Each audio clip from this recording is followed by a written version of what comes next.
ಇಲ್ಲ, ಇದು ನಿಜ ಆಗಕ್ಕೆ ಸಾಧ್ಯ ಇಲ್ಲ. ಏನು ಪುಟ್ಟ ನಿಂದು? ನಾನು ಅವನ ಮುಖ ನೋಡಿದೆ. ಅವನು ನಮ್ಮನ್ನು ಯಾರನ್ನೂ ಉಳಿಸೋದಿಲ್ಲ. ಯಾರು ಉಳಿಸಲ್ಲ, ಸರಿಯಾಗಿ ಹೇಳು. ನಾನು ಅವ್ರ ಗ್ಯಾಂಗ್ ಲೀಡರ್ ಮುಖ ನೋಡಿದೆ. ಅವನಿಗೆ ಸರೆಂಡರ್ ಆದರೆ ಜೀವ ಉಳಿಸ್ತಾನೆ, ಎದುರಾಕೊಂಡ್ರೆ ಜೀವನೇ ತೆಗಿತಾನೆ. ನಾವು ಫೀಲ್ಡ್ನಲ್ಲಿದ್ದವ್ರೆ, ಇಲ್ಲಿ ಇರೋರ್ಕಿಂತ ಅವನೇನು ದೊಡ್ಡ ರೌಡಿನಾ?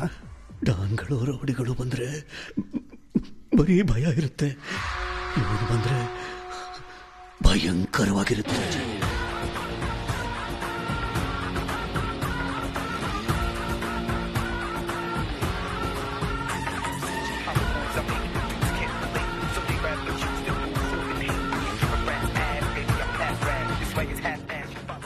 ಅವನ ಹೆಸರು ದಳವಾಯಿ. ಎಲ್ಲರೂ ಅವ್ರನ್ನ ದೊಡ್ಡವರು ಅಂತ ಕರೀತಾ ಇದ್ರು.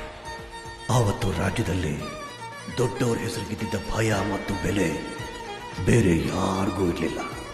ಈ ರಾಜ್ಯದ ಮುಖ್ಯಮಂತ್ರಿ ಆಗಿದ್ದ ಸುಭಾಷ್ ರಾವ್ ಚನ್ನಬಸಪ್ಪ ಅವರು ಒಂದಿನ ತುಂಬ ಟೆನ್ಷನಲ್ಲಿದ್ದರು. ಯಾಕಂದರೆ ಅವರ ಮಗ ಒಂದು ಆದಿವಾಸಿ ಹುಡುಗಿನ ಅತ್ಯಾಚಾರ ಮಾಡಿ ಅವಳನ್ನ ತುಂಡು ತುಂಡಾಗಿ ಕತ್ತರಿಸಿ ಕಾಡಲ್ಲಿ ಬಿಸಾಕಿದ್ದ. ಪೊಲೀಸ್ನವರು ಕೂಡ ಅವನು CM ಮಗ ಅಂತ ಹೇಳಿ ಅವನಿಗೆ ಸಪೋರ್ಟ್ ಆಗಿದ್ರು. ಆದರೆ ಅವರಿಗೆ ಒಂದಿನ ದೊಡ್ಡವರಿಂದ ಫೋನ್ ಬರುತ್ತೆ. ಅಪ್ಪ, ನೀವು ಈ ರಾಜ್ಯದ ಮುಖ್ಯಮಂತ್ರಿ, ನಿಮಗೆ ಇಷ್ಟೆಲ್ಲ ಪವರ್ ಇದೆ, ಆದರೂ ಒಬ್ಬ ರೌಡಿಗೆ ಹೆದರ್ತಿದ್ದೀರಾ ಅಂದರೆ ಆಶ್ಚರ್ಯ ಆಗತ್ತೆ. ಇಷ್ಟೆಲ್ಲ ಪವರ್ ಇರೋ ನಾನೇ ಇಷ್ಟು ಭಯ ಪಡ್ತಾ ಇದ್ದೀನಿ ಅಂತಂದರೆ ಯೋಚನೆ ಮಾಡು, ನಾನು ಯಾರನ್ನ ಮೀಟ್ ಮಾಡಕ್ಕೆ ಹೋಗ್ತಾ ಇದ್ದೀನಿ ಅಂತ. ಯಾರನ್ನಾದರೂ ಕೆಣಕಿದ್ರೆ ಅವನು ರಾಕ್ಷಸನಾಗ್ತಾನೆ. ಅಂಥದ್ರಲ್ಲಿ ನೀನು ರಾಕ್ಷಸನ್ನೇ ಕೆಣಕ್ಬಿಟ್ಟಿದ್ಯಾ.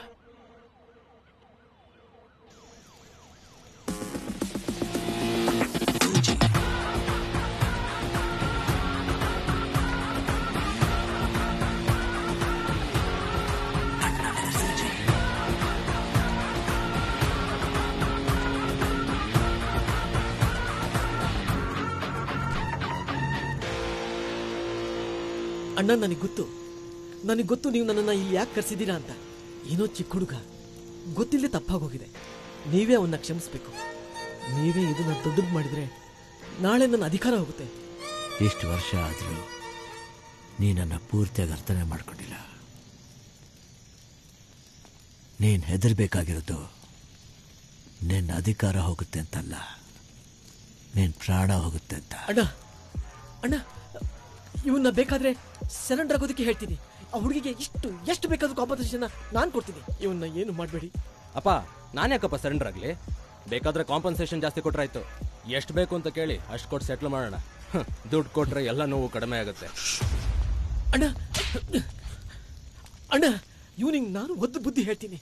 ದಯವಿಟ್ಟು ಇವನ್ನ ಏನು ಮಾಡಬೇಡಿ ಪ್ಲೀಸ್. ಬುದ್ಧಿ ಹೇಳೋ ವಯಸ್ಸು ಮುಗಿದೋಯ್ತು CM ಸರ್. ಇನ್ನೇನೇ ಇದ್ರು ಬುದ್ಧಿ ಕಲ್ಸೋದಷ್ಟೇ.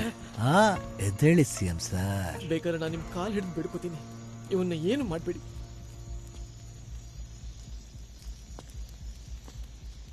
ನಿಮ್ಮ ಮನೆ ದೇವ್ರು ಯಾವುದು? ತಾಯಿ ಚಾಮುಂಡೇಶ್ವರಿ. ಆ ದೇವ್ರನ್ನ ಶ್ರದ್ಧೆ ಭಕ್ತಿಯಿಂದ ಪೂಜೆ ಮಾಡ್ತಿರೋ ಇಲ್ಲ? ಅಣ್ಣ,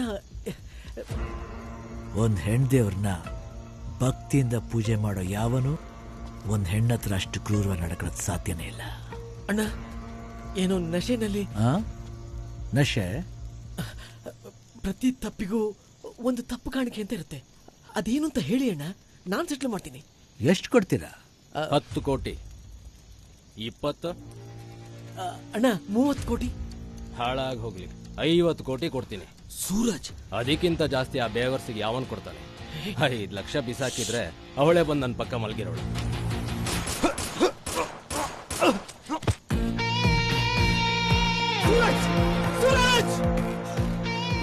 ಸಾರಿ CM ಸರ್, ನಶೆಯಲ್ಲಿ ಹೊಡೆದ್ಬಿಟ್ಟೆ. ನಿನ್ನ ಮಗ 50 ಹೇಳ್ದ, ಒಂದು ಆ್ಯಡ್ ಮಾಡಿ 51 ಕೋಟಿ ಕೊಟ್ಟಿದ್ದೀನಿ. ಇದು ನಿಮ್ಮ ಮಗನ ಸಾವಿಗೆ ನಾನು ಕೊಡ್ತಾ ಇರೋ ಕಾಂಪನ್ಸೇಷನ್. ಇದನ್ನ ದಾನ ಧರ್ಮ ಮಾಡ್ತೀಯೋ ಸ್ಕೂಲು ಕಾಲೇಜ್ ಕಟ್ಟಿಸ್ತೀಯೋ ನಂಗೆ ಗೊತ್ತಿಲ್ಲ. ನಿನ್ನ ಮಗನಿಗಂತೂ ಒಳ್ಳೆ ಬುದ್ಧಿ ಕಲಿಸ್ತಿಲ್ಲ. ಅಟ್ಲೀಸ್ಟ್ ಈ ದುಡ್ಡಲ್ಲಿ ಬೇರೆಯವ್ರಿಗೆ ವಿದ್ಯೆ ಕಲಿಸು. ತಪ್ಪು ಮಾಡ್ಬಿಟ್ರಿ ಅಣ್ಣ. ಇವನ್ನ ಸಾಯಿಸಬಾರ್ದಾಗಿತ್ತು. ನೀವು ಏನು ಕೇಳಿದ್ರು ಕೊಡೋದಕ್ಕೆ ನಾನು ಸಿದ್ಧವಾಗಿದ್ದೆ. ನಿನ್ನ ಮಗ ತಾನೇ ಹೇಳಿದ್ದು ದುಡ್ಡಿಂದ ಯಾವ ನೋವು ಬೇಕಾದ್ರೂ ಸರಿ ಮಾಡ್ಬೋದು ಅಂತ. ಅದಕ್ಕೆ ಈ ಕಾಂಪನ್ಸೇಷನ್. ತಪ್ಪನ್ನ ತಪ್ಪಿಂದನೇ ಸರಿ ಮಾಡಕ್ ಹೋಗ್ಬಾರ್ದು ಅಣ್ಣ. ಆಲ್ ಫೋರ್ಸ್ ಎಂಟ್ರಿ ಹಾಗೆ ಮಾಡಿದ್ರೆ ಅದು ದುರಂತಕ್ಕೆ ಮೂಲ ಆಗುತ್ತೆ.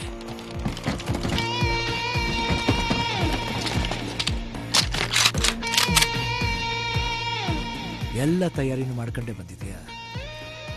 ಇಲ್ಲಣ್ಣ, ಇದನ್ನ ಆರಿಸ್ಕೊಂಡಿದ್ದೆ ನೀವು. ಅದೇನೋ ನನ್ನ ಮಗನಿಗೆ ಬುದ್ಧಿ ಕಲಿಸ್ತೀನಿ ಅಂತ ಹೇಳಿದ್ರಲ್ಲ, ಹೋಗಿ ಅದೇನ್ ಬುದ್ಧಿ ಕಲಿಸ್ತಿರೋ ಮೇಲ್ ಹೋಗಿ ಕಲಿಸಿ.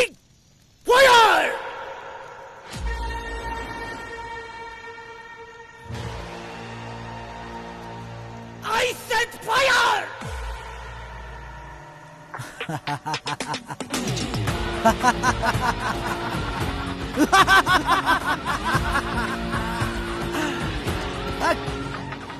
ಸರ್ಕಾರ ನಿಂದೆ ಆಗಿರ್ಬೋದು, ಆದ್ರೆ ಆ ಸರ್ಕಾರದಲ್ಲಿರೋ ಎಲ್ಲರೂ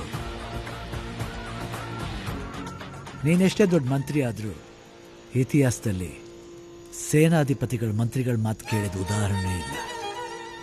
ಅವ್ರು ಕೇಳೋದು ರಾಜನ್ ಮಾತು ಮಾತ್ರ.